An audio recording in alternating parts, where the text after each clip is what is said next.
about Ben, and then when I got to meet Ben, I realized why everyone liked him so much. And also, it cemented for me why this company is really on a trajectory of growth. You have an amazing home office team. I am so impressed, and I've worked with some of the best.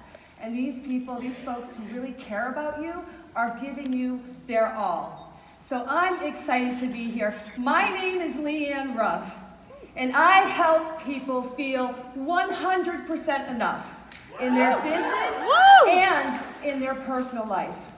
That right there, folks, is my personal vision statement. And that is what I'm going to help you develop in the 20 minutes that I have so that you can feel your mojo, right? Everyone wants to have that more joy in their life. So how do you find it? How do you keep it? Some of you are here today looking for that, looking to grow your business, looking to expand, looking to find that energy. Well, I'm going to show you how to do it. I call that personal vision statement, that's your North Star. I have a North Star, you do too. Sometimes it gets clouded, you don't see it, but it's there. And when you connect to your personal vision, you get connected to that North Star. What that means for you, I call it my body armor. It means that the challenges, the bumps in the road that you encounter, they may dent you, but they don't damage or define you. Amen. Amen. So when you can make that connection, that's the good stuff. That's the purpose, the passion, the fulfillment that brings you mojo. And so you might be saying, well, yeah, I've heard all this story before. I've heard this from other people, and I still don't feel like I'm enough. Well, I do have about 30 years of experience. Yeah, I started when I was really young. And it's the lessons that I've learned that have helped me transform my life and the lives of the people like you that I absolutely love to work with. How many of you are parents? So as Ben said, I am the parent of 4 amazing children. They range in age from 21 to 31. This is my youngest child when she was about 10. She's a performing artist. And when she was this age, we were traveling back and forth into Manhattan. I live about 5 hours north of Manhattan, so to tell you the level of commitment there. And she was auditioning for commercials and all print and all that kind of stuff. And we got a call one day for a Sony print campaign. And her manager said, well, is she a ballerina? I said, no, she's not a ballerina. She's taken ballet. And she said, well, does she have leotards and, the whole getup to be a ballerina? I said, yeah, we have all that stuff. So we went down to this audition, and it wasn't like any audition I'd ever been to. Because usually when you go into an audition, you're in one room, everyone's waiting, you get called in one at a time. We walk into this room, and it was all these moms and their daughters, and everyone was auditioning in front of each other. They were real ballerinas.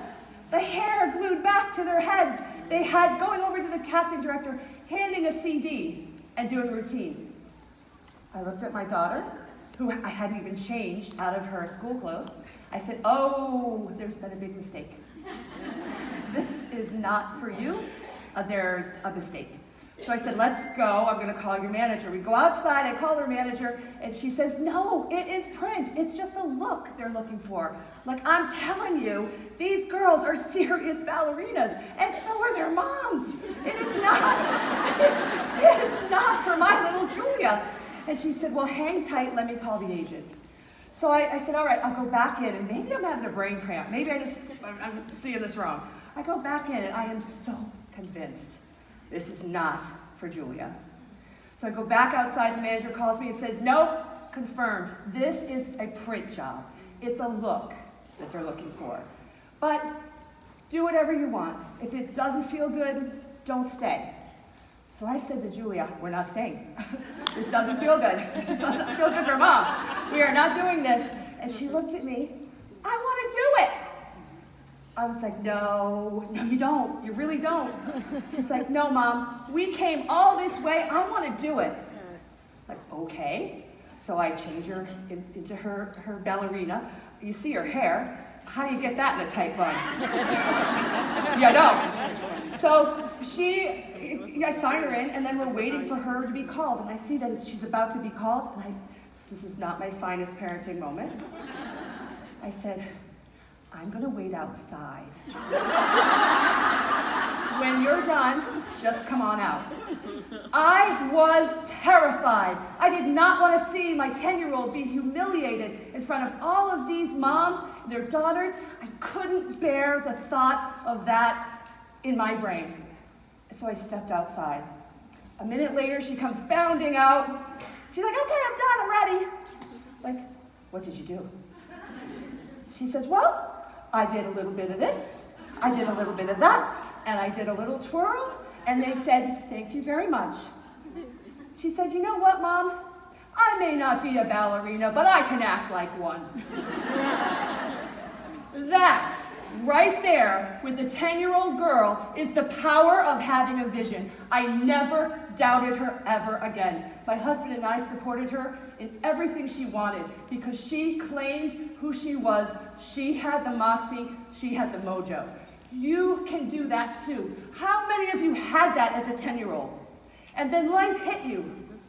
And you had all the challenges, you had the bumps in the road, and you got damaged instead of just being dented because you didn't have someone in your life who said, all right, go ahead and do it. Let's get back to who that person is. Don't waste any more time because you have people in your life like that who are watching every single thing you do. So you need to be the example for them. And now you might be thinking, yeah, that sounds so good up on a stage, right? But I'm afraid. I am terrified. I am not fearless. That happens to be my oldest child, bungee jumping, not oldest daughter, bungee jumping over the Nile, which she did not tell me she was doing until I got the picture. Smart girl. You might think, and I'm sure there are top presenters here who you're thinking, oh, but they're fearless. They go out on social media, they reach out to people, they are fearless. They might even have this shirt that says, fearless, I'm fearless, right? But I promise you, if you were to ask them, they can be just as afraid as you. They fear less. They're not fearless, they fear less. That's what I want you to be thinking. When you are thinking for yourself how to get that mojo back and you're afraid, I'm afraid every day. But the more I do something, the braver I become. And you can do that too. So it's not a lack of fear, it is less fear. So let's talk about how you do that. I'm going to give you a process. First of all, I want you to think about your life story. What have you accomplished in your life? What are the experiences you've had in your life? And I liken it to a closet.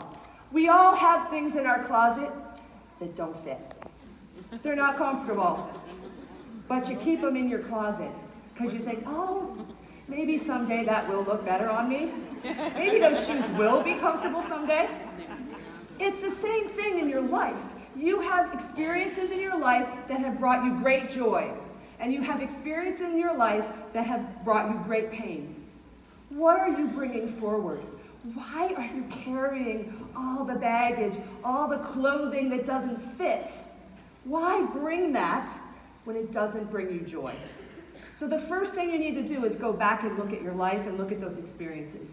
And not think about what those experiences did to you, but what they did for you. So in your closet, when it is full of stuff, full of crap that you're never going to wear, it's hard to find the good stuff. So clear out the crap. Wear the stuff that feels good. Get rid of all the rest of the stuff. You don't need it. And then, secondly, it's all about growth and giving. You need those two things to have that passion and purpose in your life. Very, very important. So what are the lessons you've learned in your life experiences? And then, it's like, this is a great example as well. You're all here learning things, right, that you're passionate about. Dive into the things that bring you joy because those are the things that you're going to want to give. Give to someone else. When you can contribute to the life of someone else, then that's where, oh, that's a good feeling. You feel great when you help someone else, right? That's where passion and purpose come into play. That's being connected to that North Star, and that's bringing you mojo, big time mojo.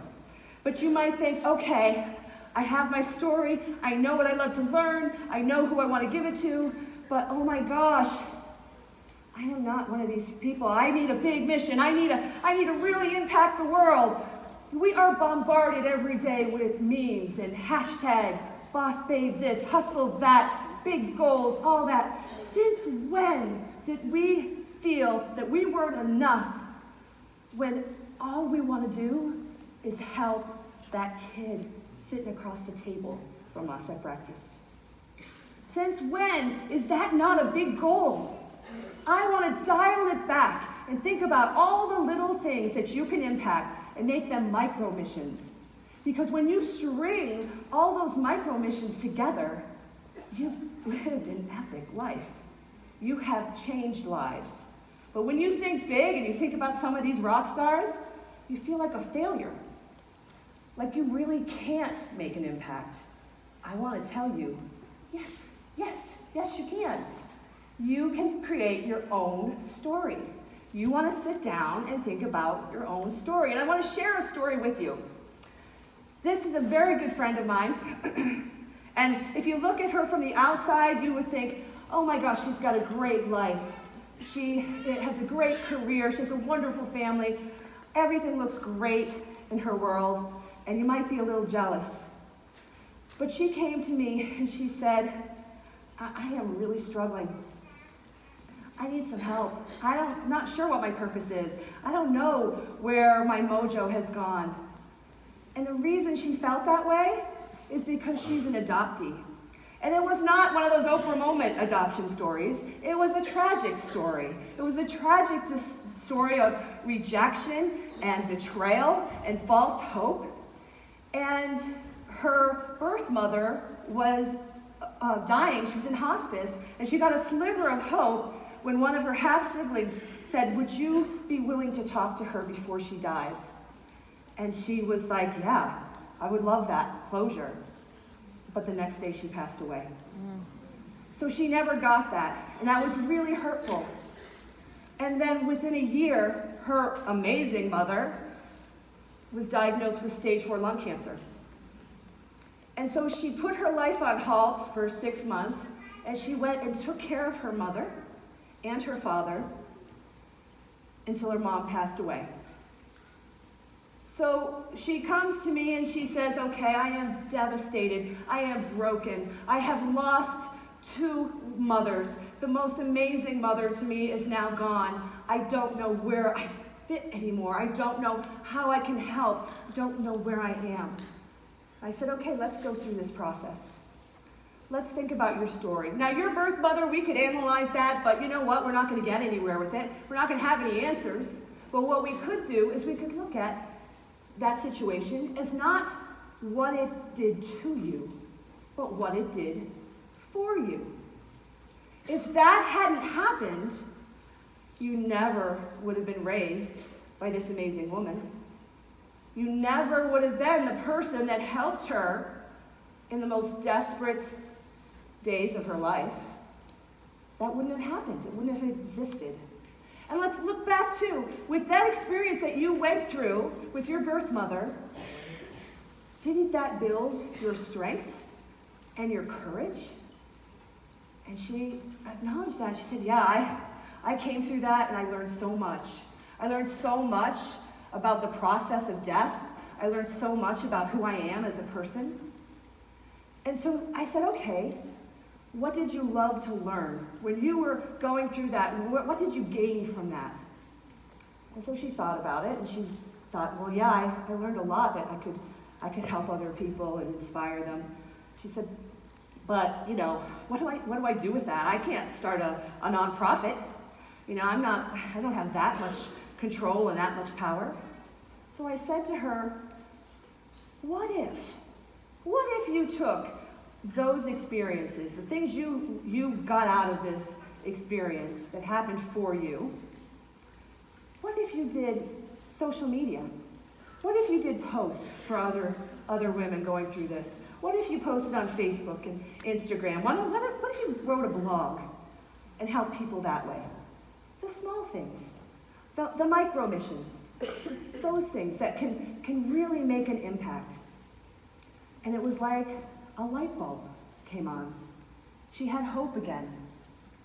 She had a connection. So I said to her, let's answer these questions. What is your name? Who could you help? What could you help them with? And this is her reply. My name is LeeAnne Ruff, and I help people feel 100% enough in their personal and business life. Thank you. That story's mine. I've been there. I've done it. You can do it too, and you should. If you are going to say that today I launched my business on a trajectory of success, I can answer this, I can get connected to my personal vision, I will know my North Star, so when things get tough, when business slows down, when you are feeling not enough, you are going to understand, I've got my armor on. Come on, world, go for it, dent me, but I'm not damaged. What am I going to learn? What is life doing for me, not to me? And then string those little experiences together to create your epic life story. How many of you love Forrest Gump as much as I do? It's really a great movie. He has an epic life. Wouldn't you agree he has an epic life? Yeah, but think about it. It was multiple micro missions that he accomplished. Strung them together, and voila, an epic life. So stop thinking that you're not enough because you don't have this big epic story, this big effort, this big giant goal. You can do micro missions every single day and feel really good about yourself. You are the director, the actor, the writer, the producer of your own movie. Your goal here is to decide, yeah, I'm in. I'm gonna do it. Are you in? Yes. Good. You better be, because I'm not going away. But what's holding you back still is that fear. That thought of, I can't get on social media. Someone might give me a nasty message. Someone might think I'm crazy for what I'm doing. Well, here's what I want you to do. I want you to do a little bit of this, a little bit of that. Do a twirl. Okay. Done it.